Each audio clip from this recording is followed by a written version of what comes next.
I'm terribly sorry. It seems my subordinate has neglected their preparations. Hey, hurry up and proceed in French. You can handle basic French. Right. Get to it, please. The day of the business deal worth $12 million. My colleague, Mia, and I were convinced that we had been set up by our boss, Tyler. Who exactly is he? I have no clue. I can understand why people from the head office is greeting us so politely. To get back at Director Tyler, I decided to take a certain action. My name is Shane. I'm a 32-year-old bachelor. I'm not married and lead a fulfilling life, busy with work every day. I learned the basics of my job at a small branch in the suburbs after joining the company as a new graduate. I received various guidance from my superiors, took it seriously, reflected on it, and applied it to my next tasks. Thanks to being dedicated to my work, I was assigned to the head office last year. Working at the head office, there's a lot to learn, and my colleagues' work ethic is significantly higher. At first, I could barely keep up, but gradually I found my pace. As I got used to it, results naturally followed, leading to more responsibilities. Recently, one of my tasks involved traveling to a regional branch. I was assigned to a small department in the branch. It's rare for our company to send someone on a business trip. My trip became the talk of the head office immediately after it was decided. Are you okay? I believe you'll come back to us. Kevin, who I looked up to at the head office, started treating me like I was fragile. Remember, if anything happens, tell us right away. Good luck. For some reason, my peers encouraged me, leaving me perplexed but grateful. Everyone must be genuinely worried about me. With encouragement from my colleagues at the head office, I set out for the regional branch. Initially, I was reluctant, but accepting it as part of my job made it easier to bear. About a month after the trip was decided, I arrived at the branch after a few hours on the airplane and immediately approached someone nearby. She was a beautiful woman with semi-long hair, about my age. I'm Shane, and I'll be working with you starting today. She greeted me with a kind smile, even though we had just met. You're from the head office, right? I'm Mia from the same department. Nice to meet you. Let's head to the branch manager's office. It's this way. As we introduced ourselves, we headed towards the branch manager's office. Discovering we were the same age helped us quickly bridge the gap. I felt relieved to have made an acquaintance in an unfamiliar place. It's great you could come. We were short-staffed. It's only for a short while, but I'm looking forward to working with you. Yes, I'll do my best to be of help as soon as possible. What are you talking about? Everyone's expecting a lot since you've been working at the head office. Mia said with a bright smile. Feeling the pressure from her words, I psyched myself up and opened the door to the branch manager's office. Good to have you here. We have a proposal from the head office. They must have their reasons for choosing you. Show us what you've got. Yes, thank you. I'll do my best. Branch manager Ethan, with his white flecked hair and wrinkles at the corners of his eyes, was a calm man. Ethan's words filled me with determination. After receiving encouragement from Ethan, I began to look forward to the business trip. A few months into my job at the branch, I had gotten used to my work. However, I recently faced a concern. Contrary to my enthusiasm, Mia seemed somewhat dispirited. The atmosphere in the department was gloomy and oppressive. Are you tired, Mia? Are you getting enough rest? When I asked, she gave me a slightly troubled smile. If I'm getting worried over by Shane, I guess I still have a long way to go. I should be the senior here, so I need to act like it. Mia, you're doing enough already, but you look pale. Are you okay? I've been a bit busy and short on sleep lately. Sorry for making you worry. Could it be because of Tyler? At the mention of his name, Mia flinched. It seems there's something to it. Tyler is our department's director. Although he's a few years younger than us, He apparently has relatives among the executives at the head office, and he's gaining experience as an executive at the branch. And the poor atmosphere in the department is also related to Tyler. He always looks down on his subordinates, making unreasonable demands and instructions. Anyone who dares to oppose him is thoroughly cornered, leading some to resign. I remember his authoritarian attitude even towards me, a newcomer. Hey, don't get cocky just because you're from the head office. I'm the one in charge here. My word is law, got it? Yes, I understand. Since then, I've tried to avoid him as much as possible, but it seems Mia, being his direct subordinate, doesn't have that luxury. You mentioned being sleep deprived. Is it because of work? Mia always told me to leave on time, so I assumed she did the same. Well, it's a busy period. With a big deal coming up, it's crunch time. Looking closely at Mia's face, I could see faint dark circles in her eyes. How did I not notice this before? I felt guilty for my lack of attentiveness. Isn't this an issue with Tyler? Without proper rest, it could lead to serious problems. Yeah, but it's also true I'm not doing well enough at work. Thanks for your concern, though. Seeing Mia's forced smile, my heart ached. But here, a newcomer like me is just another face in the crowd. Feeling powerless, I could only bite my lip in frustration. Noticing my mood, Mia clapped her hands to change the subject. By the way, Shane, do you know, the vice president at the head office, who's now at an overseas branch, was the top of his class at Harvard University. Isn't that inspiring? Yeah, it is. And he's from our generation. Isn't that amazing? That's why I want to work hard like him and be useful to the company. I was moved by Mia's words. I had never seen anyone so dedicated to their work. That's why I felt a strong desire to protect that sincerity. I understand how you feel, but make sure not to overdo it. Yeah, I know, thanks. With that, Mia left with a polite smile, leaving me to ponder. Mia, always smiling and brightening up the department. I never imagined that Mia was shouldering the workload all by herself. Although I felt something was off, she returned to her usual self the next day. Was I just overthinking it? Still, I couldn't help but worry about her, someone who had always been there for me. Even seeing her acting as usual, my concern lingered. Carrying those mixed feelings, several days went by. Then, one day, as I was returning from an outside visit, I heard a familiar voice coming from one of the meeting rooms. If we take on so much work, we may see more resignations. Please reconsider. Are you trying to take it easy? If you have time to complain, get to work. The useless ones always whine the most. I didn't mean that. I was just thinking of the company's best interest. Peeking in, I saw Mia and Tyler arguing. Unaware that both of them hadn't noticed me watching, Tyler stood with his arms crossed, looking all high and mighty. For the company. Huh, are you kidding me? Do you really think it's okay to defy me? You're just a regular employee, and I'm the manager. But Tyler, you're always just making us do all the work. It doesn't even look like you do anything else. Aren't you just trying to take it easy? What? Do you even realize what you're doing? You must really want to quit. At Mia's words, Tyler's face turned beet red. Anger clearly showing, Tyler began to raise his voice. Do you even know who I am? I'm the head of this department. If I wanted to, I could report you to the higher-ups and get you fired just like that.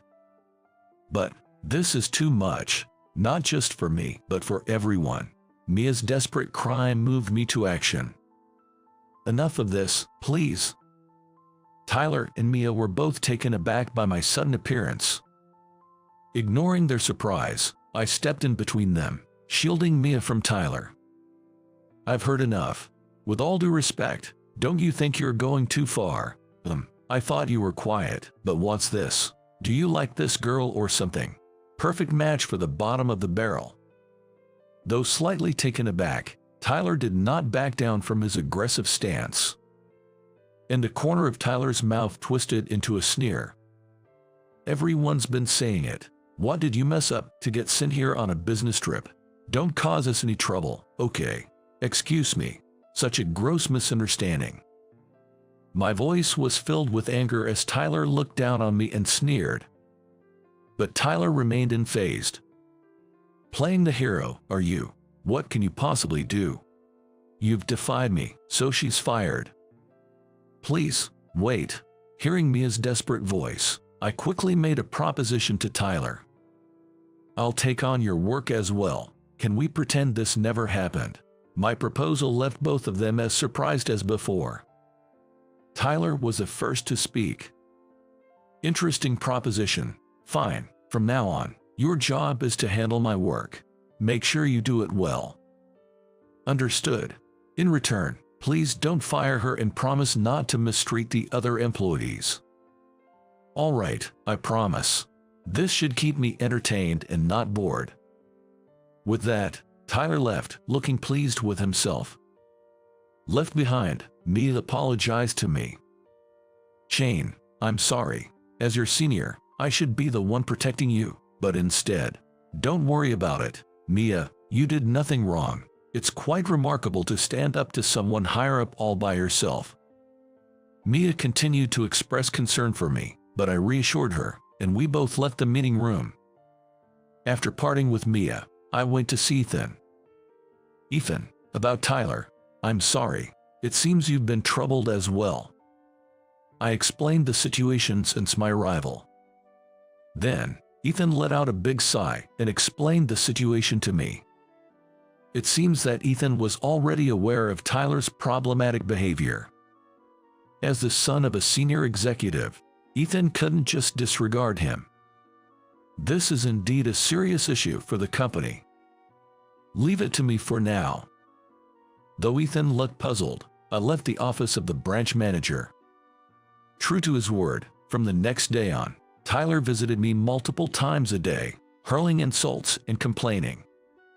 There was still no sign of him actually doing any work. I was concerned about not being able to reduce the burden on the other employees, but I figured it was at least a good thing he wasn't harassing them. However, that relief was short-lived, and I soon regretted my naivety. "Tyler, the report is ready, so I leave it here for you." When I brought the documents to Tyler, he glared at me fiercely. "Ha, how long do you take to do such a simple task? You really are slow." In front of other employees, Tyler scolded me for a long time. Day after day of Tyler's insults inevitably darkened my mood. Enduring such days, one day, Mia came to me. "I've been selected as a project member and entrusted with a major business negotiation." Mia's face was beaming. At the same time, Tyler called out to me. "Mia will be in charge of the negotiation, and you'll support her." "Yes, understood," I replied energetically, enveloped in the joy of being able to work with Mia. It seems Mia had nominated me for the support role. Surprisingly, Tyler seemed positive about the negotiation. "This is a major negotiation critical to our company. Do your best." "Understood, thank you," I replied, puzzled by Tyler's encouragement. Learning I was involved in the negotiation, Tyler suddenly became quiet. Was the negotiation that important? Given Tyler's nature, he could have dumped more work on me to hinder the project. Contrary to my expectations, Tyler offered to reduce my workload so I could focus on the project. Doubting Tyler's actions, I decided to concentrate on the upcoming negotiation. I would soon realize my optimism was misplaced. That day, I was looking for Mia to discuss work. I decided to take a detour to the conference room where Mia was. But just before reaching the room, I witnessed something unbelievable. Tyler was harassing Mia just like that day. "Tyler, at this rate, everyone will collapse. Shut up. Don't talk back. It's none of your business what I do." Seeing Tyler's unchanged attitude, I was boiling with anger. Had I been wasting my time on someone who disrespects others and doesn't keep promises? My patience, built up over time, reached its limit. I moved between them, struggling to contain my trembling fists. Hadn't we agreed otherwise? Hut, you're here too. If you can't do your job, I have to pass it on to others, and yet, this woman keeps nitpicking.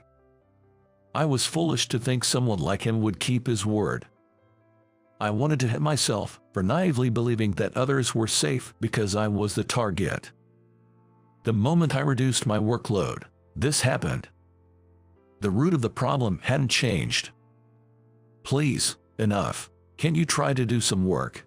Ha! Who do you think you are, talking all high and mighty? If you don't like it, surpass me first.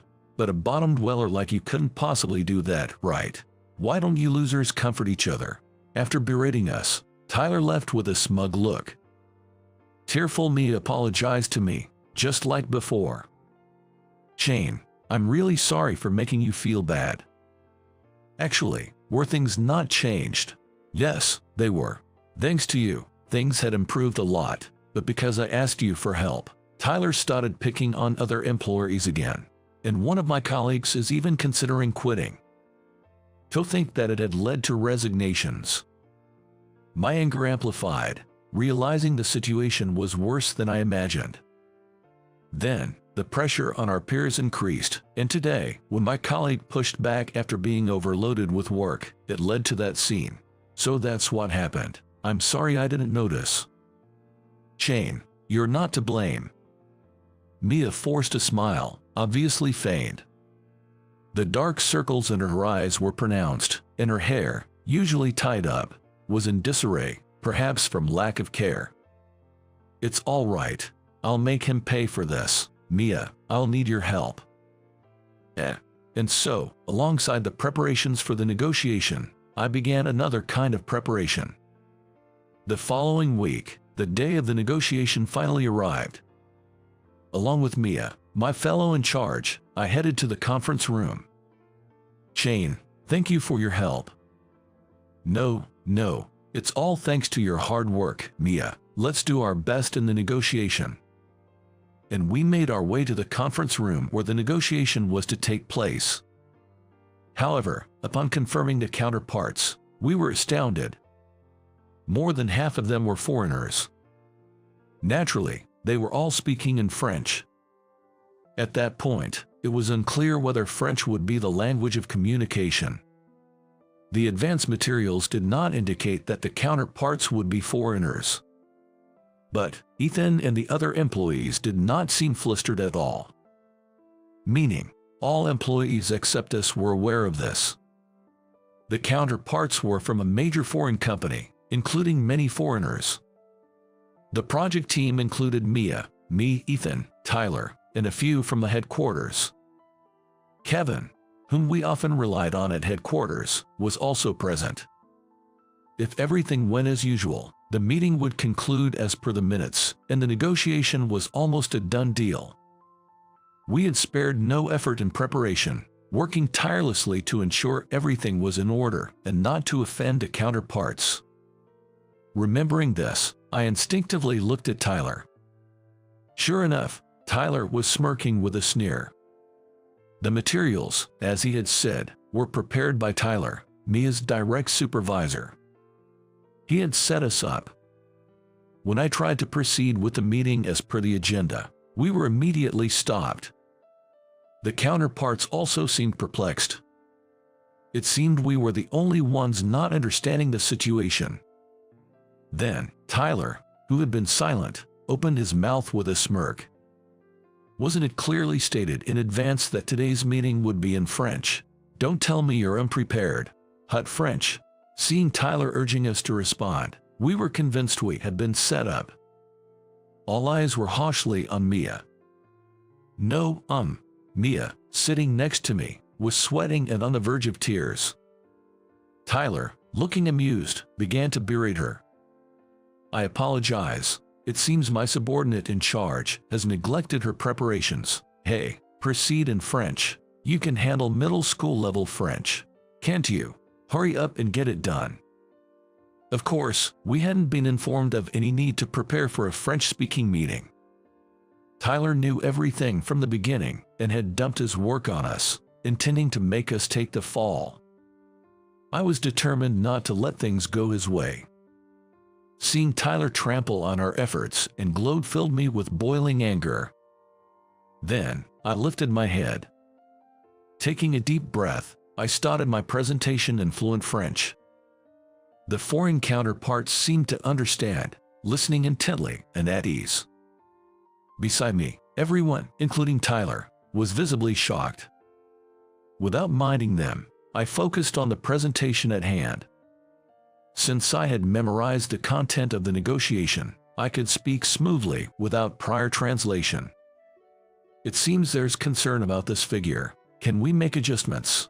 Yes, it would involve an alternative, but it seems manageable. Understood. I'll try to negotiate the price a bit more. As we were nearing the end, I addressed Tyler in French. Tyler stumbled over his words, unable to understand French, and I spoke to him in a cool tone. Did you not understand? I thought I used simple French that even a middle schooler could understand. Tyler's face turned bright red as I said this. We could hear sniggers at Tyler's expense from around us. After seeing Tyler fall silent and lower his head, turning back to our counterparts, I continued the negotiation. Successfully, we concluded the negotiation. It's all thanks to you, Shane. I was worried, but it appears that you're doing well here too, which is reassuring. It's been a while. Not at all. It was all thanks to Mia's good preparation. Seeing me talking amicably with the headquarters staff, Mia, Tyler, and the rest of the branch office were visibly surprised. Then I heard Ethan and Mia talking. Who exactly is he?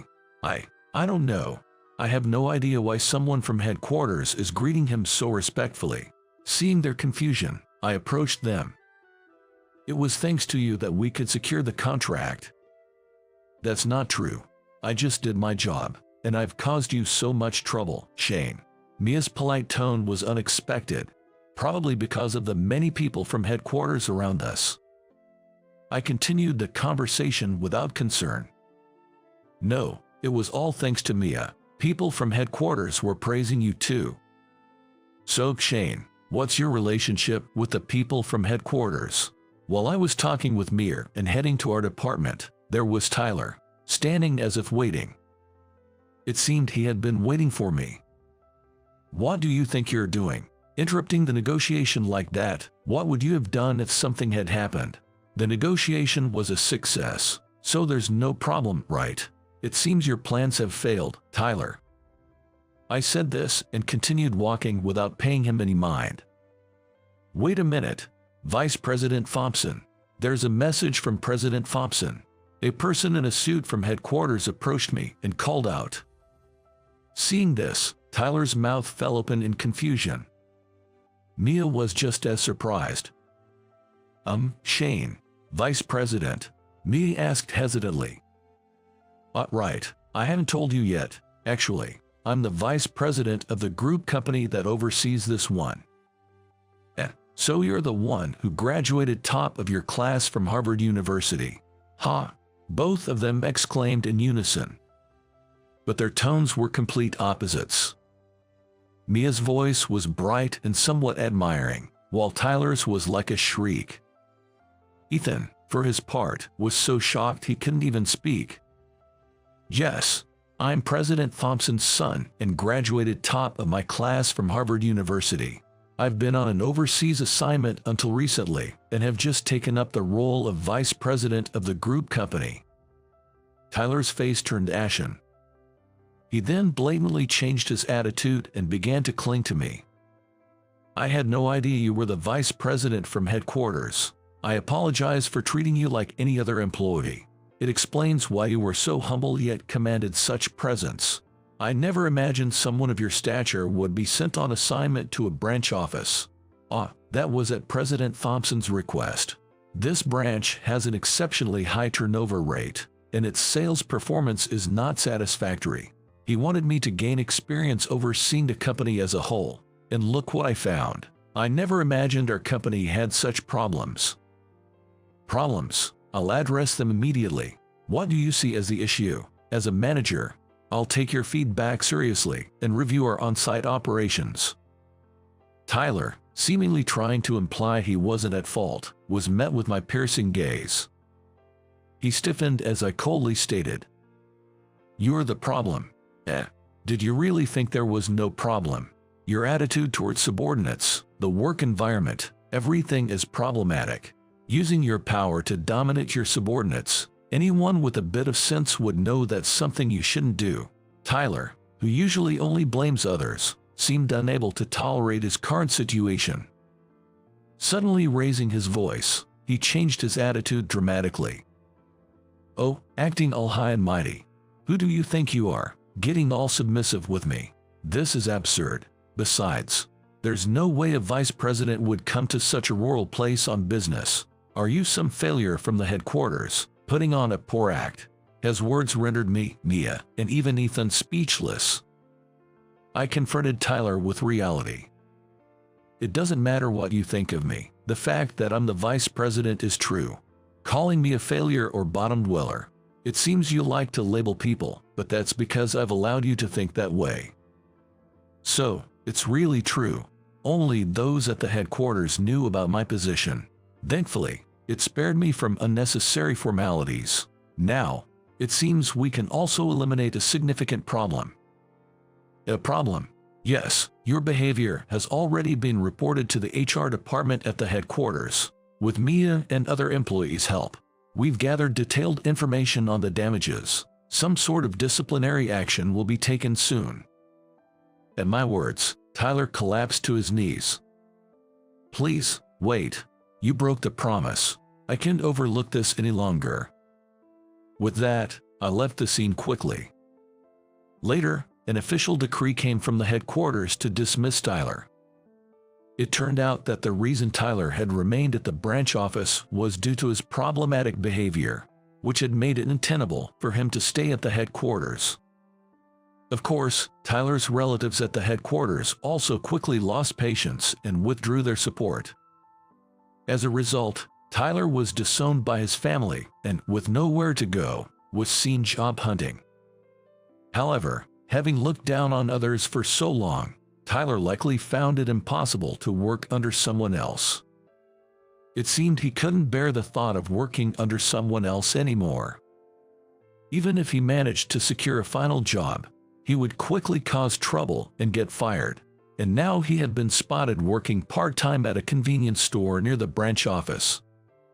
On the other hand, Mia continued to work energetically.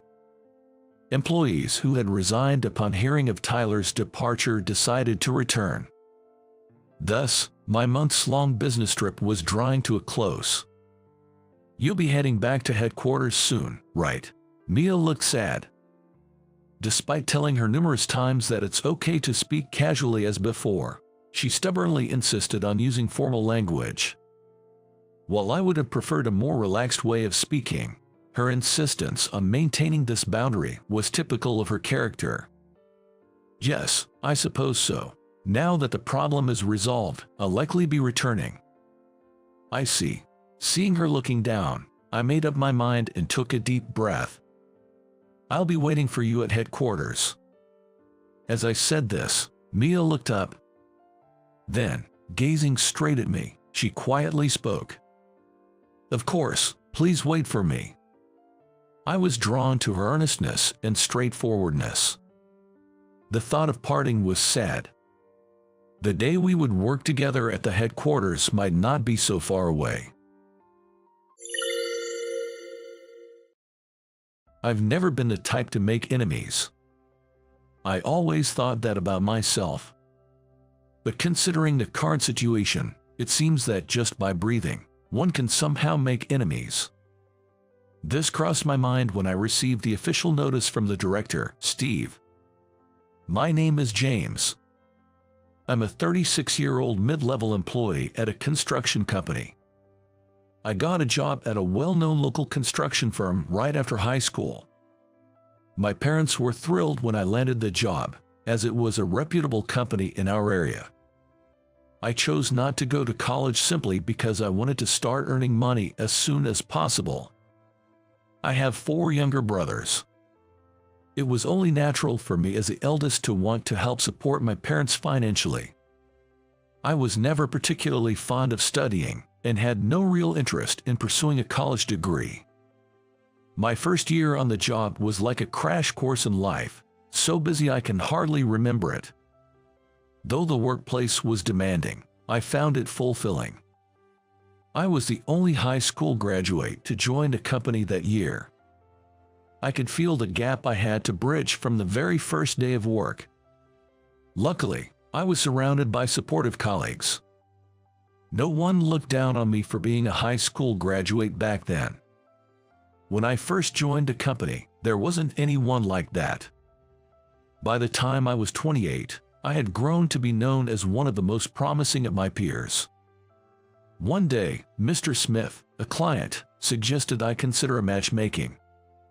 Mr. Smith, a close friend of our CEO Mr. Anderson, and a client, always had a soft spot for me, having joined a company straight out of high school.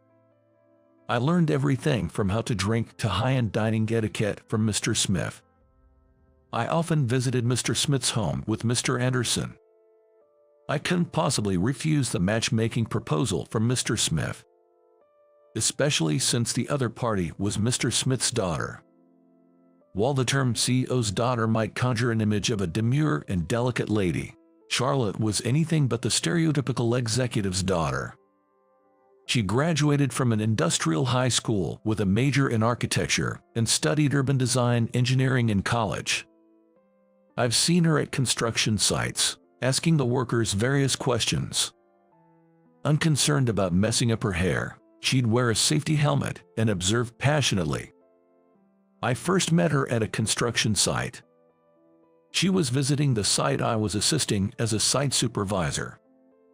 I believe it was when she was still in high school, dressed in her uniform, wearing a white helmet. She greeted me politely.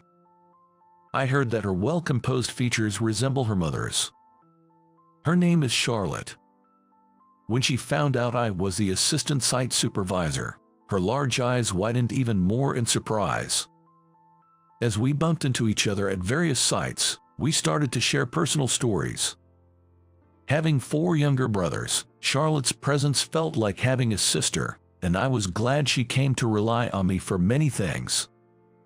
To me, she was always Mr. Smith's precious daughter and like a sister. We both knew there was mutual affection. But crossing that line seemed like a difficult choice for both of us. The matchmaking proposal came up in Charlotte's graduating year from college. Yes, I would like to proceed with the matchmaking. I responded immediately to Mr. Smith's proposal. I remember being genuinely happy that the time had come when we no longer had to hide our feelings for each other. But this is where life gets tricky. The news of my matchmaking with Mr. Smith's daughter spread quickly within the company. While all my peers congratulated me, there were some who didn't take it well. I was a bit carried away and completely forgot about them. And that's when I was plunged into hell. I'll never forget it. It was the day before the arranged marriage meeting. When Al from my department told me to go to the director's office, I had a bad feeling. Steve, the son of Mr. Anderson, has never gotten along with me. Probably because Mr. Anderson and Mr. Smith treated me like a son, which Steve didn't like. Mr. Anderson once said, "Steve has always been rebellious, but his attitude in the company is also bad. He's created his own faction within the company, and lately, he's been opposing everything Mr. Anderson does." Unfortunately, many in the company have been won over by Steve, and those of us loyal to Mr. Anderson fear a takeover might be happening. After a brief knock, I called out and received a brusque comment in response. Inside the director's office, Steve and some executives were lined up. "I'm sorry to say this right before your meeting with Charlotte from the Smith family," But could you go to branch 13? Steve said with a spiteful smile. I was so taken aback I could only utter a dumbfounded huh. Branch 13 is a remote southern island, far from headquarters. This wasn't just a transfer, it was a demotion. Steve watched my reaction with amusement, while his cronies snickered and laughed behind me. I realized then that this was a done deal. Mr. Anderson has been hospitalized due to illness since last month. This transfer must have been forcefully arranged by Steve.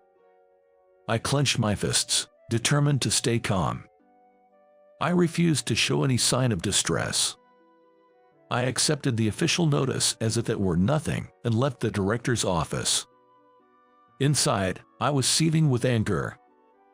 Thus, on the eve of my long-anticipated meeting with Charlotte, I faced this unfortunate demotion. One should never make someone hold a grudge against you.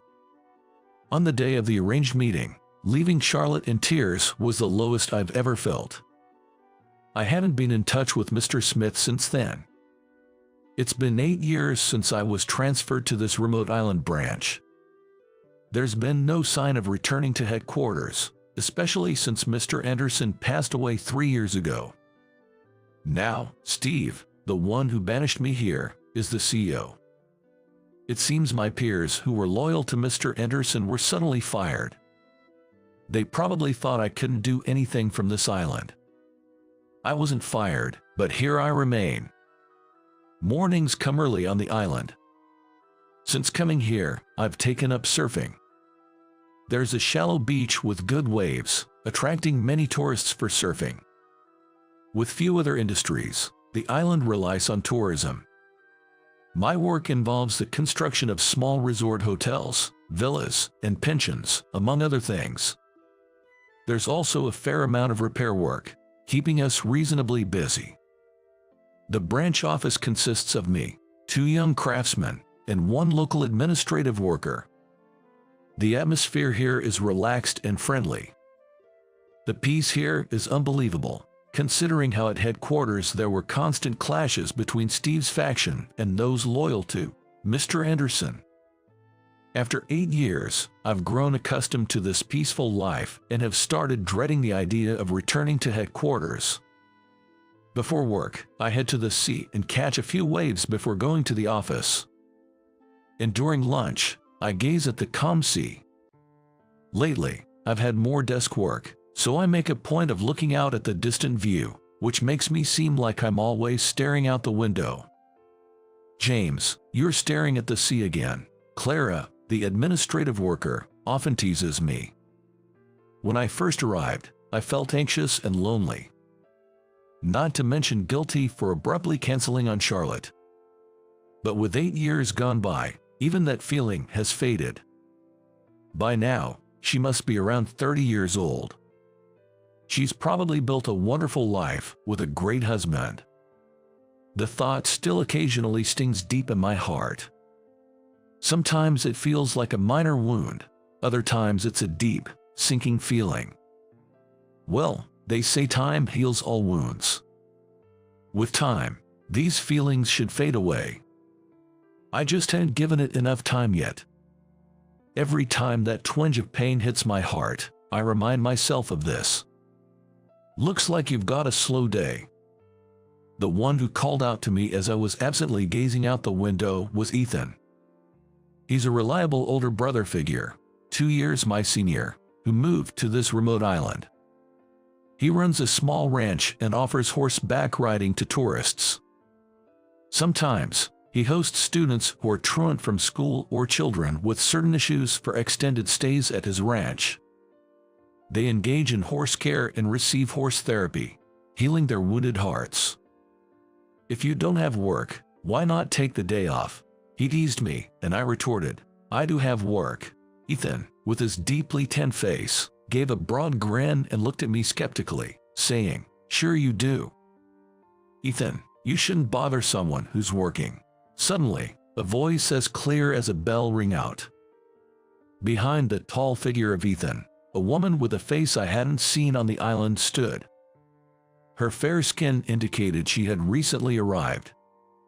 Her long black hair contrasted with her pale skin, making her look like a princess from a fairy tale, I thought. Clara nudged me, saying, "James, you're staring too much," as I was transfixed by her. "It's been a while since you've seen a beauty like her, right? She's my cousin and she's going to help out at the ranch starting today. She just arrived at the port." Ethan introduced her, and she greeted me. I greeted her back, caught up in the moment. "I'm Amanda. Nice to meet you." Her smile took me by surprise. There was an air of sophistication about her, or perhaps a sense of good upbringing. Though her personality and appearance seemed completely opposite, she somehow reminded me of Charlotte. I couldn't tell if the flutter in my heart was because of the memories of Charlotte or because of Amanda's smile. All I knew was that a restlessness began stirring within me. "Tonight, we're having a welcome party for her at our place. Want to come? You wouldn't have anything better to do back at your apartment, right?" Ethan said, turning on his heel without waiting for my reply. I shrugged and thought, well, can't be helped, scratching my head. That evening, I pondered what to bring to Amanda's welcome party and finally chose fruit wine. It's made on the island and is popular among women, even off the island. Not sure if she liked alcohol. I also bought some non-alcoholic juice just in case. Ethan's ranch is near the sea, not too far from my company apartment. "Good evening. May I come in?"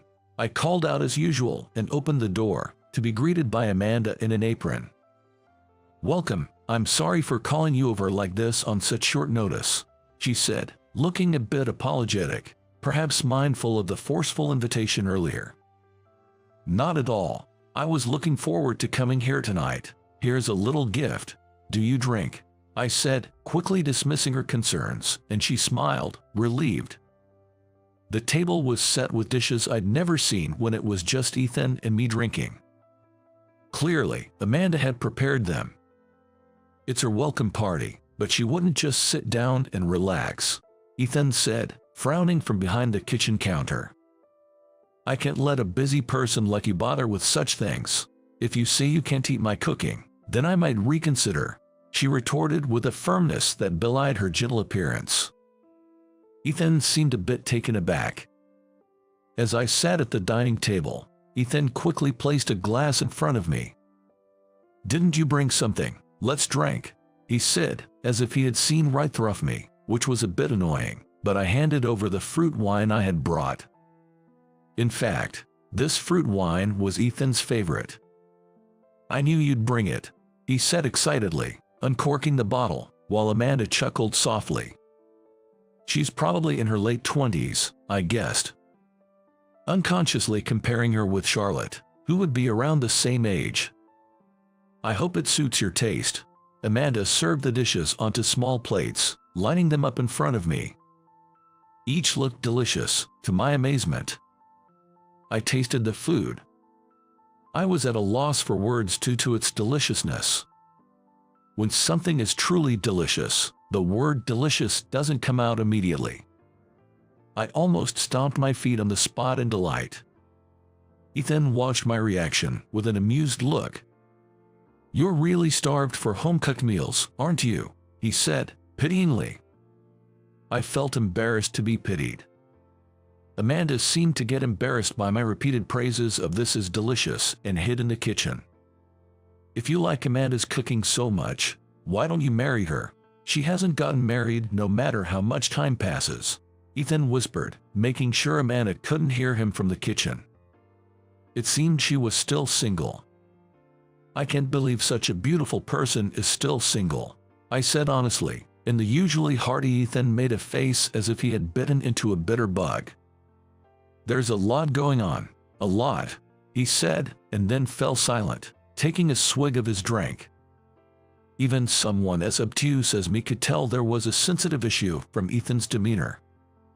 "Hey, Amanda, why don't you take this guy with you for horseback riding practice tomorrow?" Ethan suddenly suggested to Amanda, who was in the kitchen. "Tomorrow is Saturday. I have the day off." It seems he wants her to treat me as a customer for the medium-distance horse riding they usually do for tourists. Originally, she's a horse rider, having won equestrian competitions, so she's quite skilled. I've been on this island for 8 years but have never tried horse trekking. If you don't mind, I'd really appreciate it. I've never tried it before. I raised my voice so Amanda in the kitchen could hear. I'd actually ask you for the favor. I want to become helpful to Ethan as soon as possible, she said, coming out of the kitchen. I echoed her sentiment, saying, I'd appreciate it too. You two sound like you're at a matchmaking meeting, Ethan muttered, making us look up. Don't tease, I blurted out, probably blushing. In my haste, I didn't notice Amanda had fallen silent with a complex expression. The next morning, after surfing as usual, I got out of the sea just after 9 a.m. The horse trekking appointment is at 10 a.m. After a quick breakfast, I headed to the ranch. There, Amanda was receiving a lecture from Ethan on how to handle customers. There are many precautions, especially for first-time riders. She was taking detailed notes during the lecture, her profile showing intense concentration. I quietly watched them until they noticed me. Eventually, Ethan saw me and beckoned. If you're here, just say something, he said. Well, I didn't want to interrupt your serious instruction, I replied. While Ethan and I were talking, Amanda was steadily getting ready. Following Ethan's instructions, she briefed me on the precautions for horse trekking and then quickly got on a horse in the enclosure to teach me the basics of riding. Being on a horse for the first time, the height was more intimidating than I had imagined. I repeated standing up and sitting down in rhythm with the horse. You're doing well. You have a good feel for it, she complimented. Unexpectedly praised, I felt a bit happy. She told me it was okay to keep my buttocks on the saddle when we moved outside, which was a relief. After all, my muscles would have screamed if we kept up that rhythm for a long time. After about 20 minutes of instruction, we finally started the outdoor ride. Amanda led the way on her horse, slowly moving in front of me. The beach was just across a road, and enjoying horseback riding on the beach is a selling point of their horse trekking. The horse was well trained. It followed the lead horse quietly. I barely had to do anything. By the time I felt the sea breeze on my cheeks, my fear had vanished, replaced by an exhilarating feeling I had never experienced before. All I could hear was the soft crunch of the horse's hooves on the fine sand and the gentle sound of the waves. The beloved scent of the sea and the sea breeze. The sea surface, illuminated by the morning sun, sparkled and reflected beautifully. It feels great. This is the best, I found myself saying without thinking. I'm glad to hear you say that, turning her horse's face towards me and approaching. Her long hair fluttered in the wind. Her hands, lifting her hair, were slender and pale, almost glowing in the early summer sunlight. Did Ethan say anything to you about me yesterday? She suddenly asked, catching me off guard.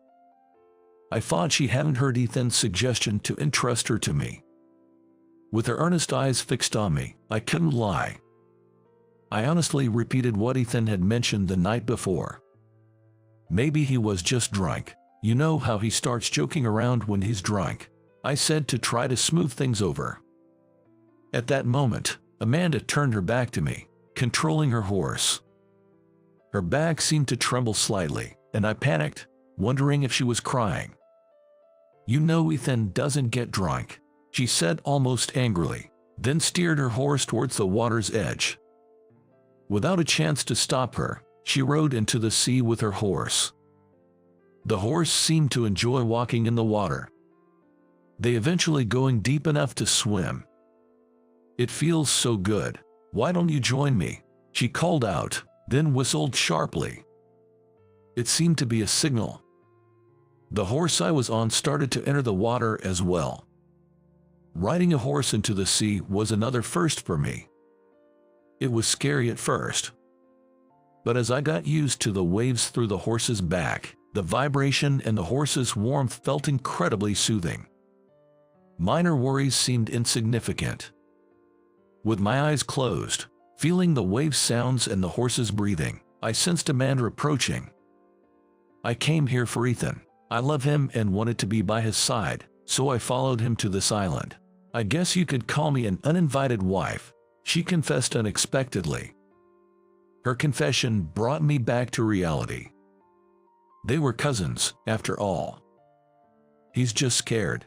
Legally, he could marry me, but he's running away because he's worried about what people and relatives might think, even though he loves me deeply, she said. Her profile, as she bit her lip in frustration, looked like that of a warrior woman taking on a challenging battle. That's probably why he tried to ask you something strange last night, she surmised. For her to openly declare to love Ethan, it felt strange, like I'd fallen out of love even before I ever fell in love with her. My best friend still talks wistfully about being abandoned right before marrying the man she loved. I don't want to become a woman who clings to the past. On our way back to the ranch, she said that in a strong tone. Listening more closely, I was taken aback. She revealed that her friend was turned down at a matchmaking meeting by the man she loved. Charlotte's face flashed in my mind. It couldn't be such a coincidence. I took several deep breaths to calm my racing heart. But that effort was in vain as we approached the ranch. There were two figures there, Ethan and another person. I couldn't believe my eyes and squinted for a better look. There was no mistaking it. It was Charlotte, grown into a woman.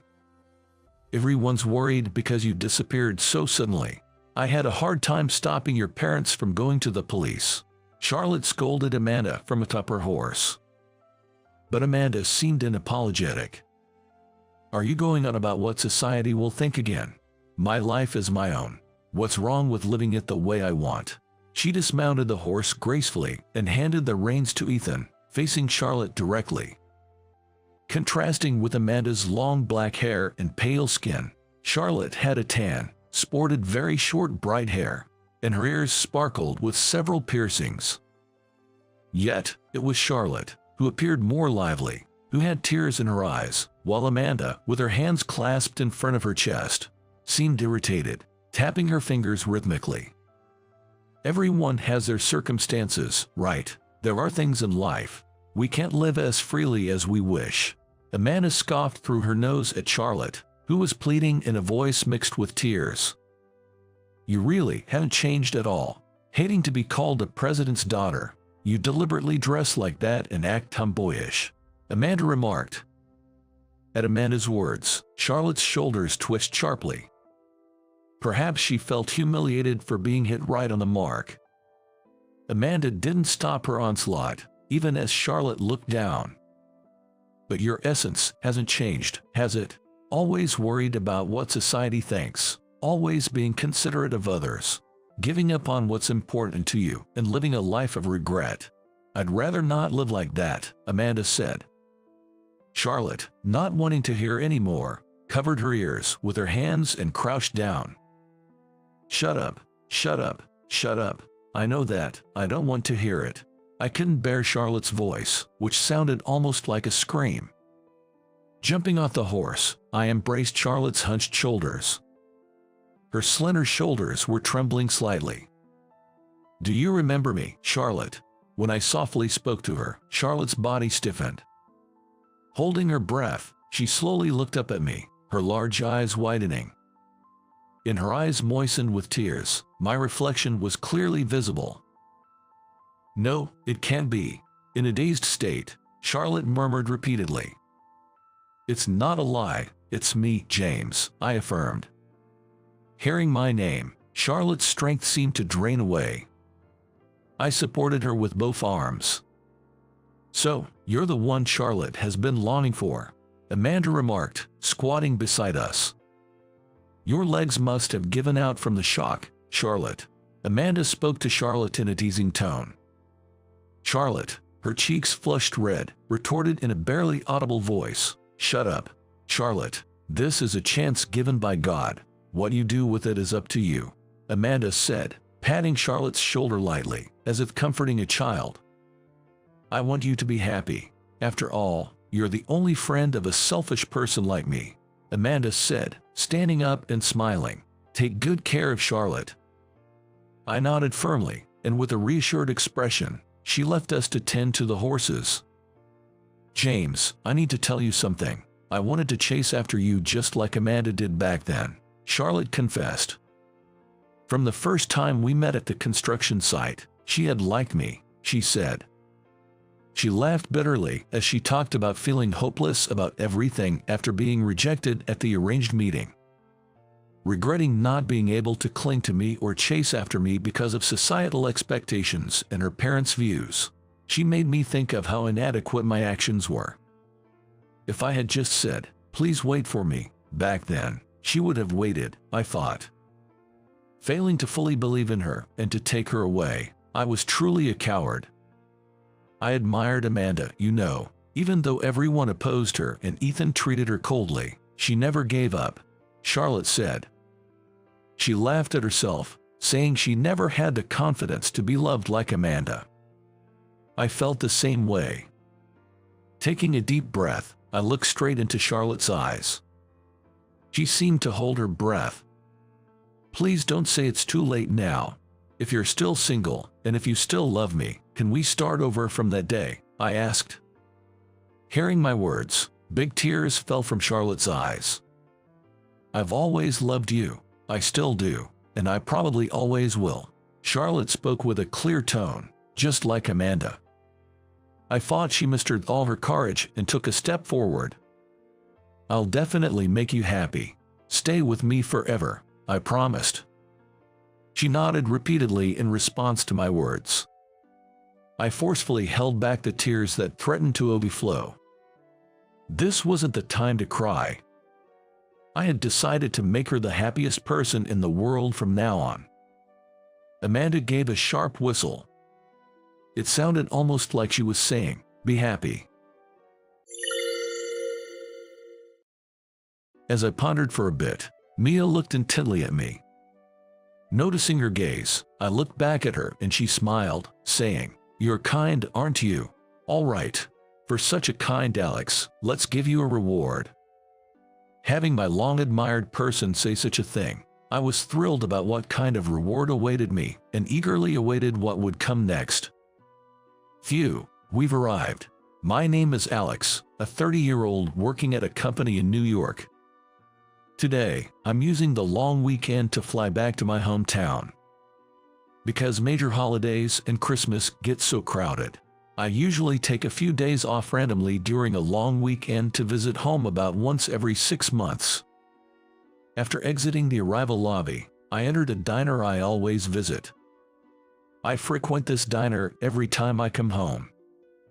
That's because I worked here part-time when I was in high school.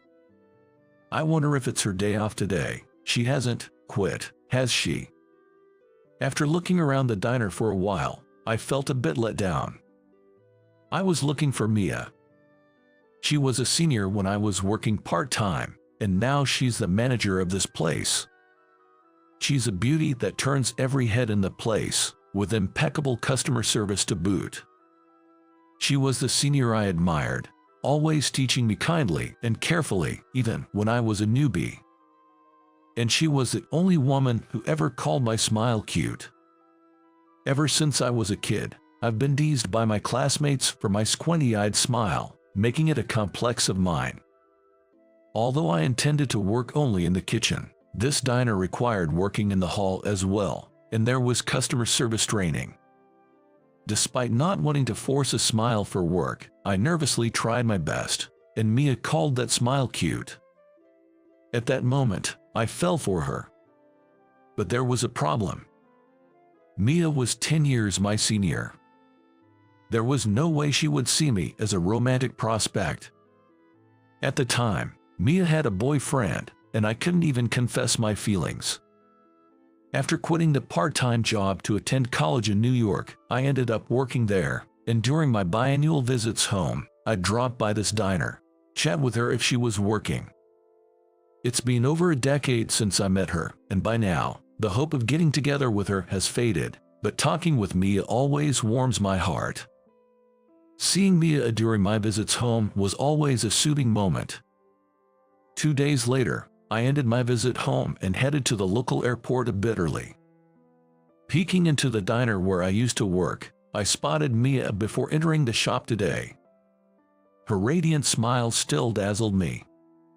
I then stepped inside the diner. "Welcome, oh Alex, it's been a while, hasn't it? How's work going?" "Smoothly. Got a girlfriend." I furrowed my brows in frustration. "Even you, Mia. Give me a break. I'm already exhausted from my parents nagging me about when I'm going to get married." Seeing my trolled face, Mia laughed. "Oh dear, you seem to have worried your parents. I don't get nagged about it anymore. Here, take a seat wherever you like." Prompted by her, I took a seat. Mia brought over the pasta I had ordered. "Be careful, the plate is hot," she said as she placed the pasta in front of me. "I'm always happy to see you stop by. You're so diligent." Unable to voice out that I came to see Mia, I just started eating my pasta. "What time is your flight back to New York?" "The 5 p.m. flight," I replied after swallowing a bite of pasta. Mia glanced at the clock inside the diner and said, "That's quite early. It's only 2 p.m. now, right? Oh, I'm about to take a break soon, so I can keep you company for an hour to kill some time," making me overjoyed. "Are you sure?" As I responded with a smile, Mia said, "Yes. Haha, your smile is still as cute as ever," then turned on her heel and headed back to the kitchen. Even now, being praised by Mia for my smile, which I've always been self-conscious about, made me feel warmly happy. I waited for Mia to take her break, and then we left the diner. We strolled around the airport for a bit. While heading to the counter with Mia to check in my luggage, an announcement was made about the next flight being cancelled due to a mechanical issue. "It's not your flight, right, Alex? That's a relief." "Yeah, mine is the one after the next." As we engaged in casual conversation, the counter became swamped with people. They were probably trying to rebook for the next flight. Deciding to check in our luggage later, we headed to the observation deck to watch the planes together. "Please wait, can't you do something? I really need to get on the next flight," a man was pleading desperately nearby. Watching the situation, after a brief exchange with the counter staff, the man hung his head and walked away from the line. Seeing the man, I exclaimed, "Aw, Ethan, is that you, Ethan?" When I called out to him, the man looked up and saw me. Then he broke into a wide smile. "Alex, wow, it's been so long, since high school graduation." "Yeah, it has. How've you been? What's going on with you?" As I asked, Ethan glanced at Mia standing next to me. "Oh, this is Mia, a senior from when I used to work part-time in high school. She's keeping me company to kill some time." I introduced Mia to Ethan, and then Mia said something surprising. "I know him. Ethan, right? It's been a while. How are you?" "Yeah, I'm good." "And Mia?" "I'm fine. How's your brother doing? Is he well?" Well." The conversation between Mia and Ethan was somewhat awkward. Confused by the situation, Mia turned to me. "You know, I used to date Ethan's brother. We broke up after I got sick." She smiled faintly, looking a bit downcast. "My brother was pretty down about it at the time," Ethan muttered reluctantly. Hearing that, Mia said, "I see. I must have left him with a heavy burden," with a smile, but Ethan couldn't look directly at her. "What's going on with you, Ethan? You were yelling about something earlier." Mia continued the conversation as if nothing had happened. "Oh, well, that." Ethan scratched his nose awkwardly. "You're hiding something, aren't you?" Mia pointed out sharply. "You always scratched your nose like that when you were making up excuses for your mischief so your brother wouldn't find out, didn't you?" Exposed like that, Ethan's face turned red. "It's okay, don't worry about me. I need to hurry." With that, Ethan tried to leave us behind. But I stopped him. "It's not like you don't care, right? It's rare for you to raise your voice like that." When I said this while looking directly at Ethan, he hung his head. "My wife, she's pregnant right now." At his words, Mia smiled gently. "Ethan is so kind." Faced with this response, Ethan looked embarrassed. I was clueless and just silently watched the two of them. "You know, I broke up with Ethan's older brother because my illness left me unable to have children. I guess Ethan is being considerate and avoiding a topic of pregnancy around me." I was shocked by this huge revelation, and Ethan nodded. Mia looked at Ethan with a serious, almost angry gaze. "You don't have to be considerate towards me. What happened? Is something wrong with your wife?" Confronted by Mia's intense stare, Ethan reluctantly shared. "It seems she slipped on the stairs despite being early in her pregnancy and had to be rushed to the hospital." I was surprised, and Mia exclaimed, "That's terrible. You need to go back immediately." "But the flight is fully booked, and I'm first on the wait list." Ethan nervously checked the counter. He was probably waiting for his name to be called. Mia glanced at the counter. "I have a friend at the check-in. Let me ask for you." As Mia was about to rush to the counter, I grabbed her wrist to stop her. "What are you doing? We need to hurry." Mia glared at me, frustrated. "I'm on the next flight, so I'll cancel my ticket. Then Ethan, being first on the wait list, will definitely get my seat, right?" At my words, both Mia and Ethan's eyes widened. "That's really kind of you, but it would be troublesome for you." Ethan hesitated, which I found amusing. "I've taken the day off work tomorrow. I was just planning to return to New York a day early with some leeway. So don't worry about it and use this," I said, offering the ticket, and Ethan grabbed my hand. "I'm deeply grateful." He firmly grasped my hand, his own shaking slightly. "And I will definitely repay this favor. I've been in your debt since high school," he said, uncharacteristically. Indeed, we had helped each other out back then, lending notebooks and copying homework. I smiled wryly at the memory.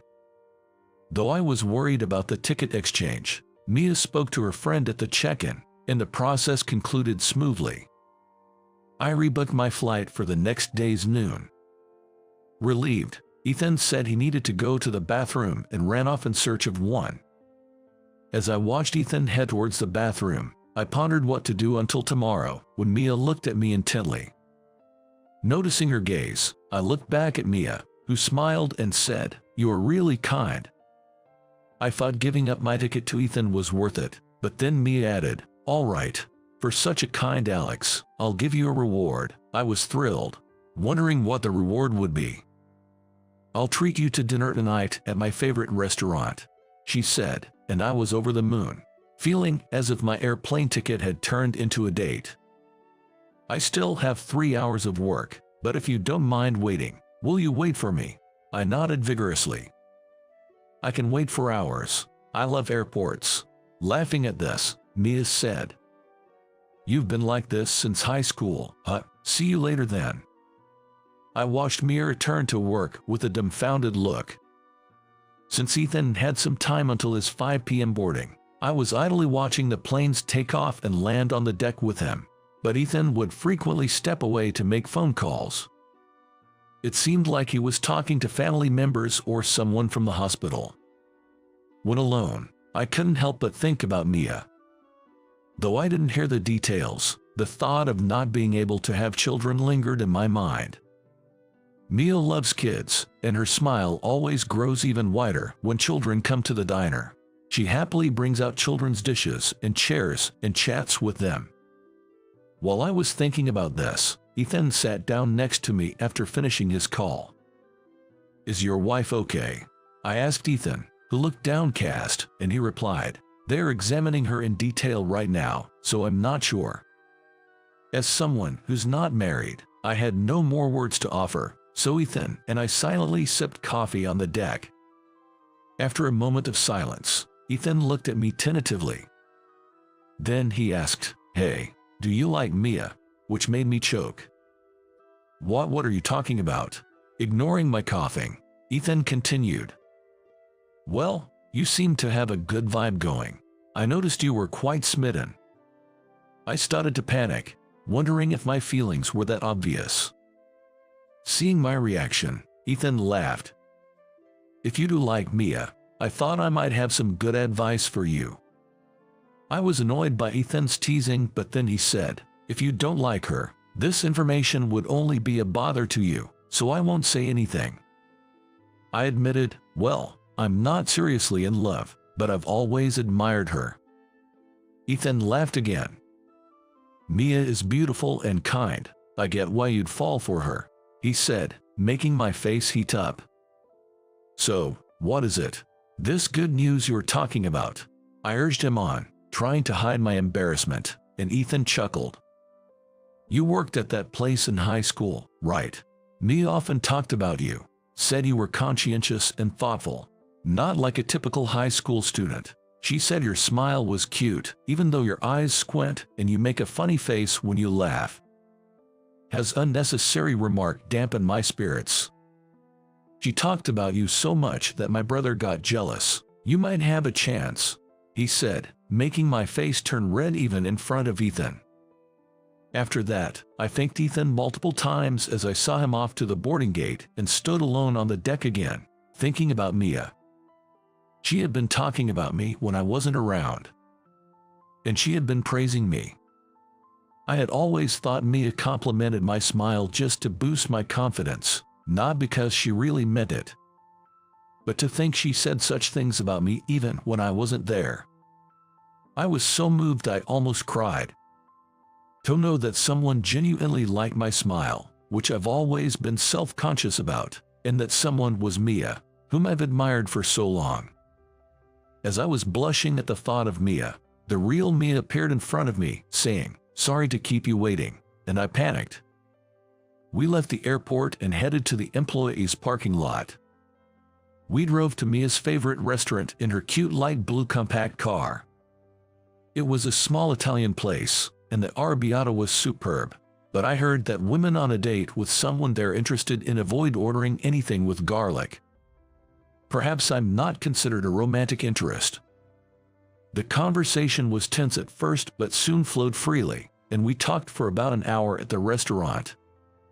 I wanted to spend more time together, but without being lovers, there was no reason to keep her late into the night. "Is it okay to drop you off at your parents' house?" she asked, and I shook my head.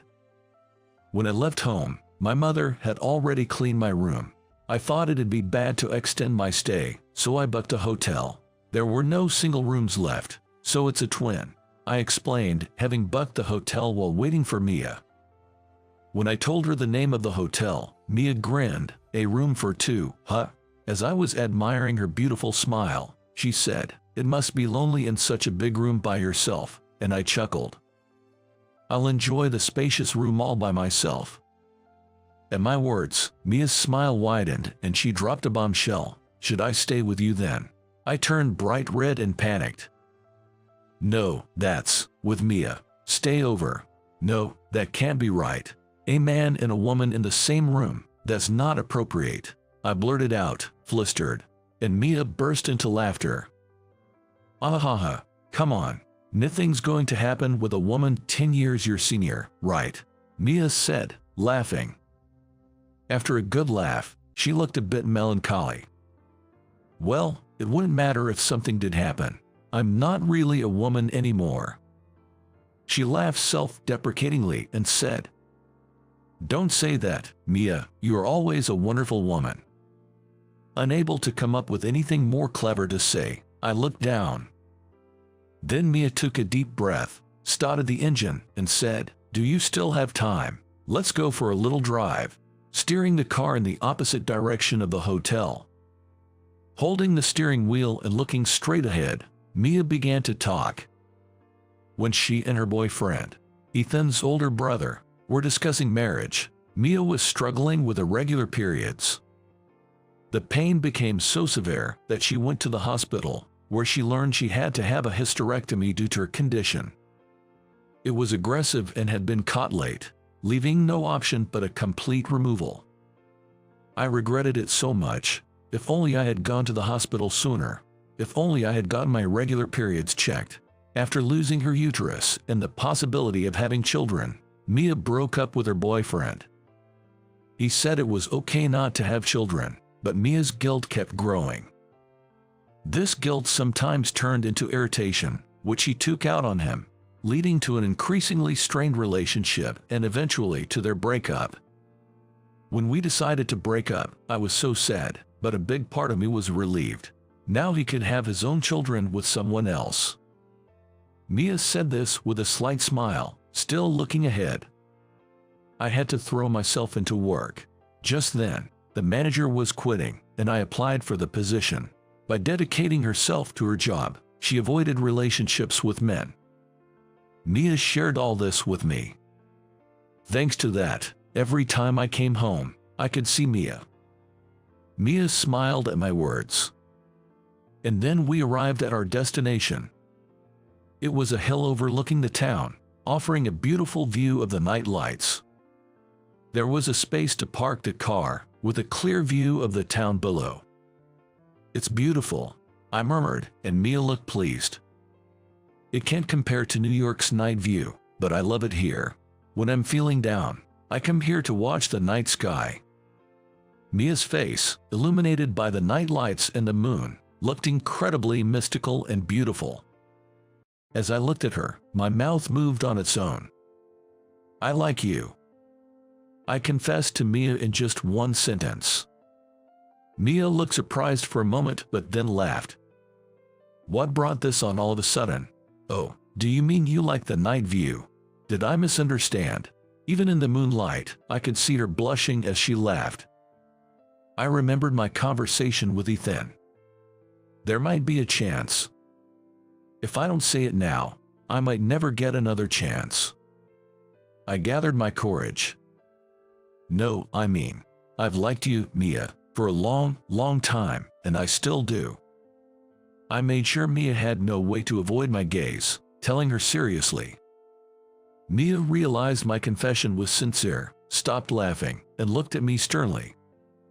Do you pity me? I don't need your sympathy.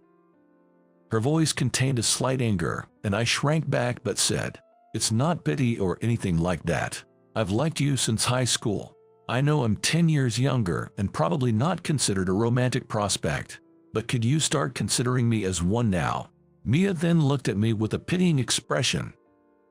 Alex, you're still 30, right? No, it's not right. Don't waste your time on an old lady like me. Marry a cute girl, have children, and show me their faces. I can't have my own kids, but I still love them, so I want to see your kids. Mia said this and turned away, as if fleeing from my earnest gaze. I moved in front of Mia and placed my hands on her shoulders. No, I want you, Mia. It has to be you. I haven't been able to forget you for over 10 years. Otherwise, I wouldn't visit your shop every time I come home. That would be creepy, right? I'm sorry if it's creepy, but you've always been my aspiration and a person I love. Every 6 months when I see you, my feelings reignite. I've tried to forget. I've had moments where I felt good with someone else, but it never works. You've always. Feeling a sting in the back of my nose, I paused for a moment. Then, I turned to Mia and gave her the biggest smile I could muster. I've always been really self-conscious about this smile of mine.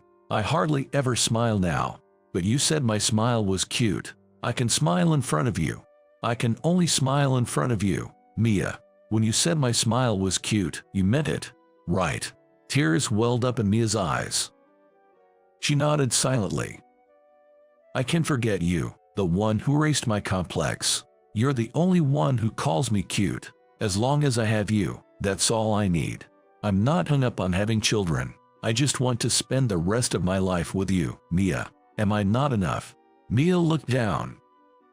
It won't work, because when you're 40, I'll be 50, you know. So what? I'll be an unremarkable 40-year-old, and Mia will surely be a graceful 50-year-old. Mia shook her head slowly. Men in their 30s and 40s, They're attractive. Young girls won't leave you alone. Her voice was trembling. I don't want young girls. I want to be needed by Mia. I spoke quietly, and Mia still resisted. When you're 50, I'll be 60, you know. Her way of resisting was cute. I'll be a plain old man. Maybe my hair will start thinning soon, or maybe even sooner. And Mia, you'll be a beautiful 60-year-old. Let's celebrate that. At the mention of my thinning hair, I sensed Mia trying to suppress a laugh. When you're 60, I cut off Mia's words. Are we still going on about this, Mia? Even at 70 or 80, with white hair, you'll be gentle and beautiful. I might be a hunched-over old man with poor posture. No matter how many years pass, I can never catch up to you or become older than you. I'll always be 10 years younger, but I'll strive to be a man Mia can rely on. So, please, walk for life with me. After I said this, Mia looked up, her eyes slightly moist. Are you really okay with not having children? With not having your own kids? That's unfair to you and your parents. She pleaded with tears streaming down her face. My parents would be over the moon if I brought home a beauty like Mia. They'd say, well done. At that, Mia seemed to give in, looking upwards. I guess there's no helping it. Well, I'll go out with you until the real love of your life appears, okay? Her words seemed like a shy cover-up, so I hugged Mia tightly. Looking down at the night view below, I felt as if it were blessing us. Just then, my phone rang. It was Ethan, calling with happy tears to report that both mother and child were safe. Mia and I both sat down, relieved. I made it work with Mia, too. When I reported this to Ethan, he let out a loud cheer. Then, I could hear someone scolding him in the background. Maybe it was his wife. I promised to call back later to congratulate them properly, and hung up. I was overflowing with happiness. Soon after, I quit my job in New York and transferred to a factory that was being newly established in my hometown.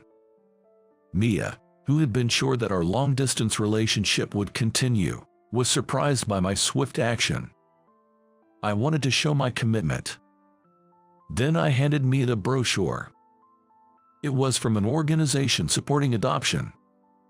Mia, who had never considered adoption, was taken aback. I really like seeing you with children, so I thought this could be an option for us. After saying this, Mia sniffled a little. And you see, like it says in this brochure, there's an age limit to becoming parents. 42 years old. Mia, hurry up and marry me. We'll run out of time. As I continued, Mia protested. What? Wait a minute. Oh, I see what you're doing, rushing me so I don't have time to think. Huh? You're good at this. Despite her grumbling, her eyes were smiling. I can still vividly recall that scene. Mia kept asking, are you sure I'm the one you want? And each time, I assured her that she was. A year later, Mia finally said, I can't do it anymore. I can't imagine a life without you, and decided to marry me. Now, our adopted daughter is turning 2. Mia strokes our daughter's head as she naps and looks at her with such tenderness. I'm so happy right now, Mia says, her face radiating with loving kindness. Thank you for not giving up on me, Alex, she says with a smile. As I chuckle bashfully, Mia starts to share something. I was actually considering switching jobs, not just at the diner, but then I realized I wouldn't see you whenever you came back home, so I stayed there. Whispering so as not to wake our daughter, Mia shares this, and I blush deeply. Why didn't you tell me something so nice sooner? I protest. Mia responds, I thought you wouldn't give up on me if I said that. I wouldn't have given up anyway, I say with a laugh, and Mia laughs too. I truly love Mia, who is always charming and beautiful and can say such delightful things out of the blue. I know she recently bought a beauty device secretly, thinking I wouldn't find out. I don't care about age, I'll always love Mia. I want us to create many laugh lines together, living modestly with our adorable daughter. Looking at our daughter's peaceful sleeping face, Mia and I shared a laugh. My name is Alex. I just turned 17 and became a sophomore in high school this spring. Actually, until last year, I attended a high school known for its strong football program. I started playing football in elementary school and got a sports scholarship to that high school when I was in junior high. Honestly, when I first started playing football, my athletic ability was below average. But I wanted to improve, so I spent all my free time practicing football. All that effort paid off when I received a recommendation from the prestigious school, and I was truly happy, thinking I could continue playing the sport I loved. However, once I got to high school, I couldn't fit in with the football team at all. Despite there being many team members, I couldn't make friends with anyone, and before I knew it, I became the target of their teasing. I don't have any special skills besides football, and I'm not good at talking, so I don't have many friends. It seemed like everyone around me found me undesirable, including my senior, Michael, and everyone else, who looked down on me. Even the coach seemed to notice that I stood out awkwardly within the team. When I went to submit my resignation from the team, the coach seemed really relieved. I hadn't made any remarkable contributions since joining, and there were many students better than me. It seemed the coach was internally troubled about how to deal with me. Alex, you've done well so far. Life is much longer from here on out, and it's better to find something else you're passionate about. Hearing the coach's words, I was deeply shocked. It made me painfully aware that no one at this school needed me anymore. Thus, I dropped out of high school and transferred to a private high school in the neighboring state. The rumor that I had gone to a prestigious school had already spread in my hometown, and the middle school teachers wouldn't look kindly upon me dropping out despite getting in through a sports scholarship.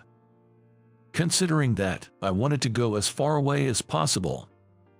My grandmother lived alone in the neighboring state, so I moved in with her and started anew at the private high school. Honestly, I have no expectations for my new life. I don't plan to play football ever again, and I don't want to be hurt like that again. So, I decided to keep a low profile and just wait for the days to pass by quickly. Perhaps sensing my stance, my new classmates didn't try to involve themselves with me more than necessary. There seemed to be a few other students who had transferred for similar reasons, so I wasn't such a rare case in this school. I just hoped my days would continue to pass by peacefully. But then, an unexpected turn of events occurred in May. The entire school had a class match, and the sport, of all things, was football. Just when I thought I'd never play football again, I was bewildered but couldn't refuse to participate. Reluctantly stepping onto the field, I found myself surprisingly immersed in the game once it started. Though I was out of practice for about 3 months, my passes were accurate, and I even scored goals. I was so focused on the game that I didn't notice my surroundings, but when I did, I realized that everyone, including my class, was paying close attention to me. We won the match, leaving the opposing team, who were the favorites to win, in shock. Alex, you're amazing. I never thought we could beat the team that was expected to win. My classmate Jordan approached me excitedly. Oh no. I didn't expect to win against a team that was favored to win. I had planned to keep a low profile. Trying to brush it off, I said, No, it was just luck. But then I was suddenly approached from behind. No, I can tell. Your football skills are exceptional. You must have practiced a lot, haven't you? Turning around, I was stunned to see a breathtakingly beautiful girl. With her long hair flowing and slender legs peeking out from her tracksuit, she stood out on the field. Oh no. Being approached by such a beauty will only draw more attention to me. Unaware of my feelings, the beautiful girl continued excitedly. I'm Johnson, the football team assistant. Alex, please, we need you to join our football team to help us rise to the top. No, thanks. I've decided not to play football anymore. I turned my back on Johnson and dashed away. No way. I transferred schools to get away from football. And now to be scouted for the football team. According to Jordan, whom I spoke with the next day, she's quite popular around the school.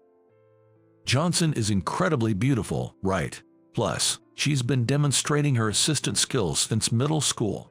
Her middle school even made it to a major tournament thanks to her assistant. And our football team's advisor has high hopes for her. Wow. Since the class match incident, Jordan and I found ourselves spending time together before we knew it. Despite my intention not to make any new friends, I never expected this outcome. Jordan is very approachable and kind, which allowed me to feel a sense of comfort with a friend after a long time. However, that doesn't mean I'm considering rejoining the football team. But Johnson didn't give up and came to me almost every day, persistently inviting me to join the football team. Alex, let's play football. It's a waste for someone as talented as you not to play. During breaks, Johnson would appear in front of me, lively in her blazer. As soon as she showed up, the whole class turned their attention to us. Jordan, among others, seemed to find this interaction amusing, but I was always nervous. About that, as I've explained many times, I'm not interested in playing football. The class match was just a fluke. It wasn't a fluke. Wow. She suddenly got close, making my heart beat faster. Her sweet, feminine scent drifted towards me, drawing me in. For me, who had been focused solely on football, with no interaction with girls, Johnson's forward approach was overwhelmingly stimulating. Yet, oblivious to my feelings, she continued to argue her point with her big eyes fixed on me. Besides, Alex, with some adjustments to your form, your skills could improve significantly. Our school's coach has a sports trainer qualification and is knowledgeable about such things. I was somewhat interested in this. The high school I had attended was more about brute force, with little regard for efficient training. A tailored approach to training and form could indeed lead to more effective improvement. Still, I couldn't bring myself to agree. Sorry, but I'm not interested. My voice came out colder than I intended. What? Johnson seemed to sense my coldness, showing a fleeting expression of sadness. For some reason, that made my heart ache. What was that about? What was that just now? But at that moment, the bell signaling the end of break rang, and Johnson too, finally headed back to her own classroom. Noticing something was off, Jordan approached me with concern. Alex, are you okay? You seem a bit off. It's nothing. I felt guilty for hurting her feelings. Yet, in an attempt to justify myself, I came up with various excuses in my head. Johnson must be scouting me for her own benefit. Her reputation would rise if her managed team made it to a big tournament. Any guy would probably listen to such a beautiful girl's request. There must be other students with great athletic abilities in this school, not just me. I don't need to join the football team just for her sake. I realized these were terrible excuses filled with victim mentality, but perhaps I was still haunted by my past failures. I strongly wish never to be hurt by my beloved football again. A few days later, I woke up unusually early and arrived at school about 40 minutes earlier than usual. Wondering what to do so early, I accidentally spotted Johnson on the field. Though all club activities were supposed to be off this morning, there she was, dragging the field marker. And she was doing it all by herself. Seeing her like that instantly made my heart tighten. She truly cherishes the football team as their assistant. Without rest, diligently leveling the ground, I found myself compelled to speak to her for some reason.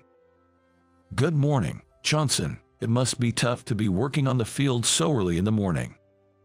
When she noticed my voice, she stopped her work and greeted me. Good morning, Alex.